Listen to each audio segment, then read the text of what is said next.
오늘은 요한복음 3장 부록편으로 니고데모가 방문한 밤 시간의 논란에 대하여 말씀드리고자 합니다. 사도 요한은 니고데모가 예수님을 방문한 것을 기억하고 있었을 뿐만 아니라 수십 년이 지난 후까지 그 방문한 시간이 밤이라는 사실도 기억을 했는데요. 수십 년이 지난 후에도 방문 사실은 기억할 수 있습니다. 그리고 또 방문한 시간대를 기억할 수도 있습니다. 별로 특별한 일은 아닙니다. 특별한 것은 사도 요한이 니고데모가 밤에 방문한 사실을 니고데모가 등장하는 구절마다 기록했다는 것입니다. 세 번씩이나요. 니고데모가 밤에 방문한 기록이 한글 성경에는 3장과 19장 두 번 기록됐는데 이 킹 제임스 버전은 세 번이 기록되어 있습니다. 킹 제임스 버전을 비롯한 몇몇 영어 성경은 7장 50절에도 니고데모가 밤에 방문한 것을 기록했습니다.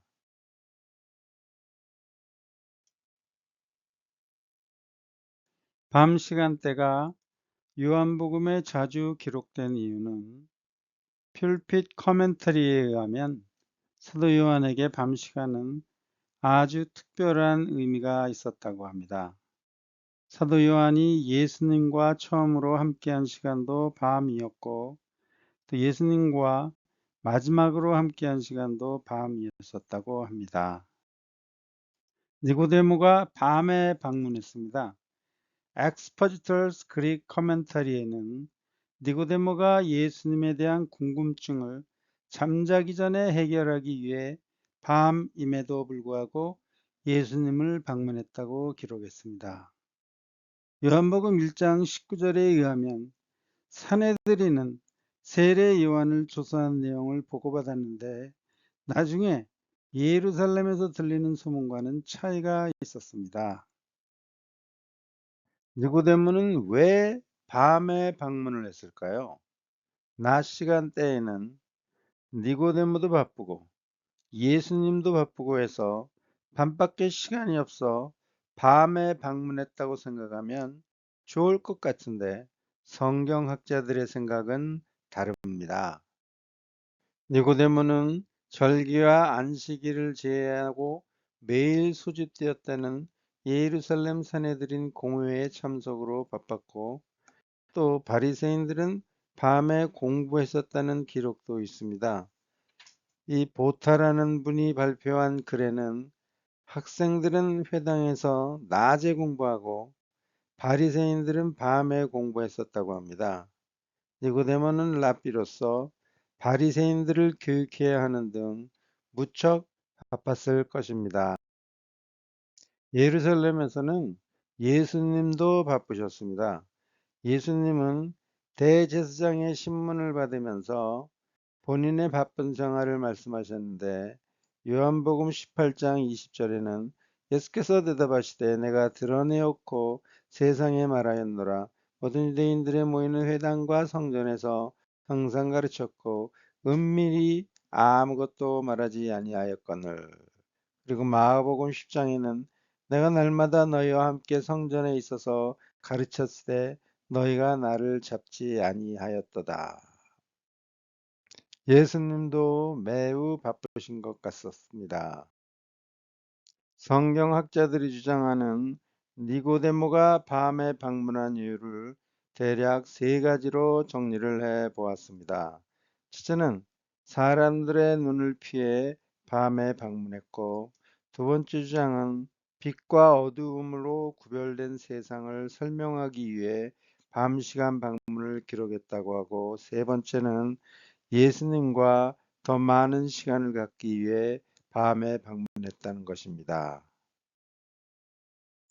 니고데모가 사람들의 눈치가 보여 밤 시간을 택했다고 주장하는 사람들의 근거는 빛이 어두움에 비치되 어두움이 깨닫지 못하더라는 요한복음 1장 5절의 말씀처럼 요한복음은 시작부터 예수님은 빛, 세상은 어두움이라는 전제로 시작했다는 것입니다. 그리고 악을 행하는 자마다 빛을 미워하여 빛으로 오지 아니하나니 이는 그 행위가 드러날까미요라고 예수님께서 3장 20절에서 말씀하셨는데, 이 말씀을 예수님이 직접 니고데모에게 하셨기 때문입니다. 이분들의 주장에 의하면 밤 시간은 자신과 다른 사람을 속일 수 있고 또 다른 사람의 눈을 피할 수 있기 때문에 니고데모가 밤에 방문했다고 합니다. 그런데 요한복음 7장 말씀을 참조하면 니고데모는 눈치를 보는 사람은 아닌 듯 합니다. 요한복음 7장 45절로 52절 말씀의 배경은 산헤드린 의회입니다. 7장 45절을 제가 봉독해 드리겠습니다. 하속들이 대제사장들과 바리새인들에게로 오니 저희가 묻되 어찌하여 잡아오지 아니하였느냐. 요한복음에서 대제사장들과 바리새인이 모인 자리는 산헤드린입니다. 요한복음 7장 51절 말씀은 니고데모가 산헤드린 회의 중에 하신 발언입니다. 우리 율법은 사람의 말을 듣고 그 행한 것을 알기 전에 판결하느냐? 산헤드린 회의 중에 이 무리는 저주를 받은 자로다라는 예수님을 향한 무서운 고성이 난무하는데 니고데모는 예수님을 변호했습니다. 눈치를 보는 사람이 눈치를 보아야 할 장소에서 눈치 없게 의회의 공론에 반하는 말을 했었을까요?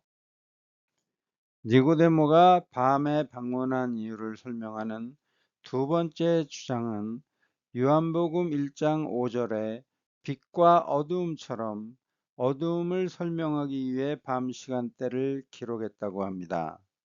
밤을 기록함으로써 예수님 말씀을 이해하지 못한 니고데모를 포함한 참석한 모든 사람들의 영적 상태가 어둠이었다는 사실을 부각시키기 위한 표현이라고 합니다. 밤은 영적 상태가 어둠이었다는 사실을 부각시키기 위한 표현이라고 주장하는데, 이들의 주장에 의하면 요한복음에는 7개의 예수님 표적과 7개의 나는 무엇이다 에고 에이미의 말씀이 있듯이 7개의 밤이 기록되었다고 합니다. 참고로 7가지의 예수님 표적을 기록한 이유는 표적을 행하신 예수님이 하나님이심을 증명하는 것입니다. 물로 포도주를, 또 이렇게 나사로를 살리시고, 그리고 마지막으로 예수님이 부활한 사실도 있죠. 그리고 7개의 에고 에이미의 말씀 기록은 예수님이 하나님이심을 세상에 밝히시는 기록입니다. 나는 생명의 떡으로부터 나는 참 포도나무까지의 말씀이 있습니다.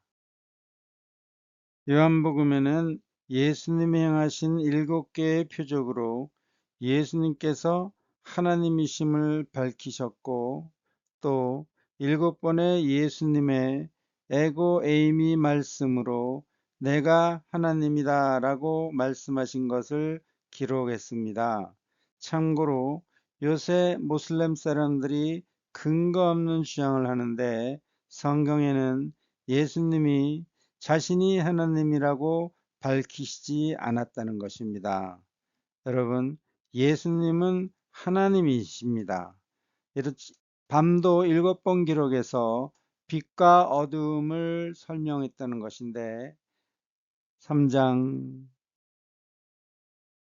둘, 셋, 넷, 다섯, 여섯, 그리고 이 킹 제임스 버전에 까지 7개가 기록되었다는 것입니다. 요한복음이 1편, 2편, 3편이 있는 것도 아니고 단편인데 니고데모의 영적 상태가 어두움이라는 사실을 알리기 위해 밤 시간대 방문을 기록했었다면 밤 방문 사실을 한 번만 기록해도 사도 요한의 의도는 충분히 전달될 수 있었다고 생각합니다. 니고데모가 눈치 보는 사람이 아니라는 사실을 3장 20절 말씀을 통해서 확인할 수 있습니다. 악을 행하는 자마다 빛을 미워하여 빛으로 오지 아니하나니 이는 그 행위가 드러날까 하미요. 아멘. 먼저 니고데모는 예수님께 찾아왔으니 빛을 미워하는 사람은 아니었습니다.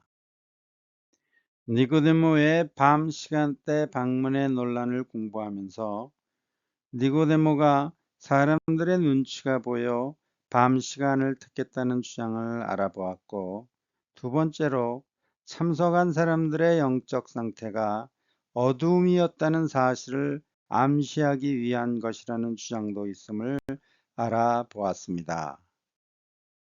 마지막으로 니고데모가 예수님과 더 많은 시간을 보내기 위해 밤에 방문했다는 주장을 알아보겠습니다. 이분들의 주장에 의하면 사람들의 눈을 피해 밤에 방문했다면 사도 요한이 니고데모가 사람들의 눈치를 보았다는 주석을 달았을 텐데 이러한 주석이 없다는 것입니다. 실제로 사도 요한은 빌라도에게 예수님 시체를 요구한 아리마대 사람 요셉이 바리새인들의 눈치를 보았다고 기록했습니다. 이러한 사실이 요한복음 19장 38절에 기록되어 있습니다.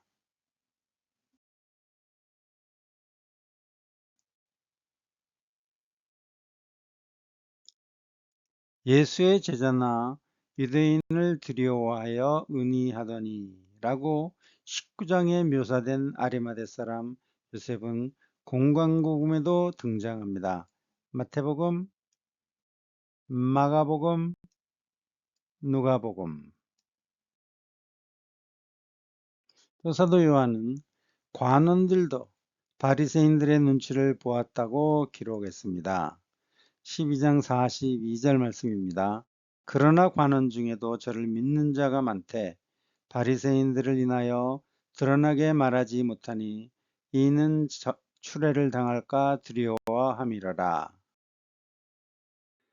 눈치를 본 사람들은 눈치를 보았다고 기록했는데 유대인들이 바리새인의 눈치를 보는 이유는 바리새인들이 출교를 결정을 합니다. 유대인들에게 출교는 하나님으로부터의 단절을 의미하고 또 유대 사회로부터의 단절을 의미합니다. 유대 사회에서 살 수가 없게 되는 것입니다. 눈치를 본 사람은 눈치를 보았다고 기록을 했습니다. 그런데 니고데모는 눈치를 보았다는 기록이 없습니다. 예수님과의 만남이 이루어진 것만으로도 니고데모가 얼마나 훌륭하신 분인 것을 알 수 있습니다. 예수님을 만나는 것은 쉽지 않았습니다.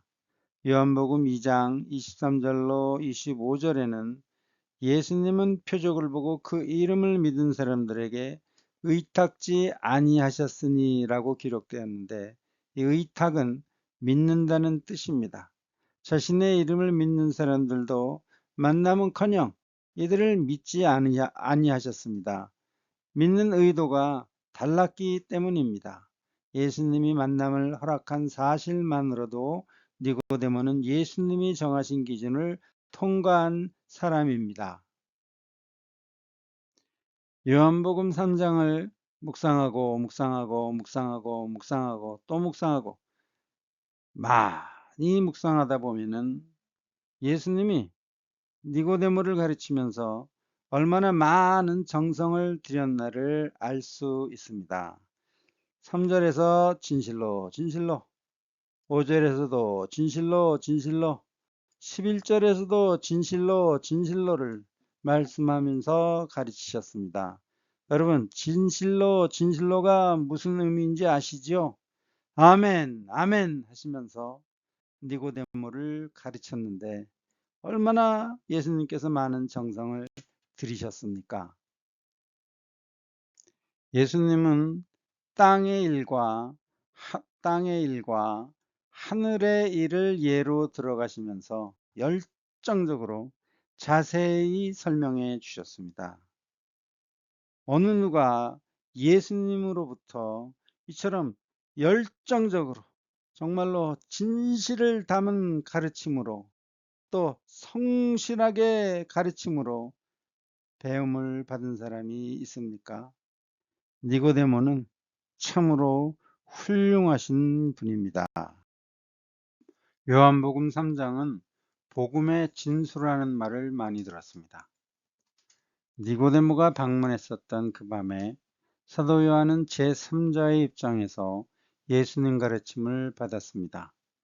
공관복음에 기록된 사도 요한의 언행을 참조하면 큰 은혜를 받았지만 딴 마음을 품었었을 가능성이 아주 많습니다. 마치 요한복음 2장 23절에 등장한 그 이름을 믿었던 사람들처럼, 그리고 요한복음 2장 22절에 제자들도 부활 후에 예수님 말씀을 믿었다는 말씀처럼 사도 요한은 예수님이 부활하신 후에야 비로소 예수님 밑에서 왕 노릇하려 했었던 자신을 많은 세월을 회개한 듯합니다. 사도 요한은 부활 전까지는 왕 노릇하려고, 그리고 부활 후에는 매일매일 회개하느라 그날 밤의 가르침을 약 5, 60년이 지난 후까지도 생생하게 기억하고 그날 밤의 상황을 기록해서 우리들에게 전해 주셨습니다. 많은 성경학자들은 이 밤에 주신 예수님의 가르침이 복음의 진수라고 주장하는데 저는 동의합니다.